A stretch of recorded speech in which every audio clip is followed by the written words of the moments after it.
ব্রাজিলের সঙ্গে খেলার উদ্দেশ্যেই কি জাতীয় স্টেডিয়ামে এত পরিচর্যা?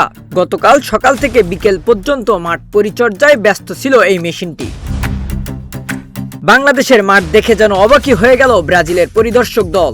বাংলাদেশের মতো একটি দেশে এত সুন্দর ও উন্নত মানের ফুটবল মাঠ থাকতে পারে, এটাই যেন তাদের কাছে ছিল বড় চমক। কলকাতার সল্টলেক স্টেডিয়াম পরিদর্শনের পর যেখানে খুব একটা সন্তুষ্টির ছাপ দেখা যায়নি, সেখানে ঢাকার স্টেডিয়াম দেখে বেশ সন্তুষ্ট ব্রাজিলের প্রতিনিধিরা।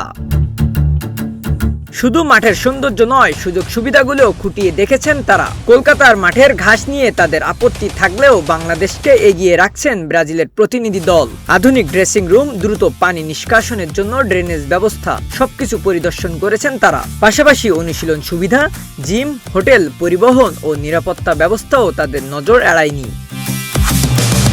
আর এসব ব্যবস্থাপনায় সন্তুষ্ট হয়ে বাংলাদেশে শুধু অনুশীলন নয়, একটি ম্যাচ খেলার কথাও ভাবছে ব্রাজিল। ৩ অক্টোবর ভারত সফরের আগে ঢাকায় আসতে পারে ভিনিসিয়াস জুনিয়রদের দল। সবকিছু ঠিক থাকলে আগামী ৬ অক্টোবর হামজা চৌধুরীদের বিপক্ষে দেখা যেতে পারে ৫ বারের বিশ্ব চ্যাম্পিয়নদের।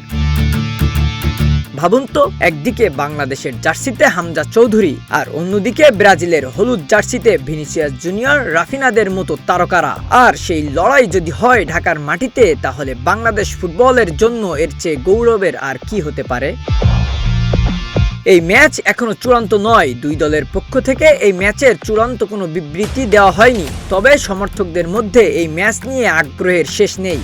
সবার প্রত্যাশা ঢাকার মাটিতেই আয়োজন করা হোক এই ম্যাচ, আর সেই লক্ষ্যে কাজ এগিয়ে নিক ফুটবল কর্তা বাফুফে।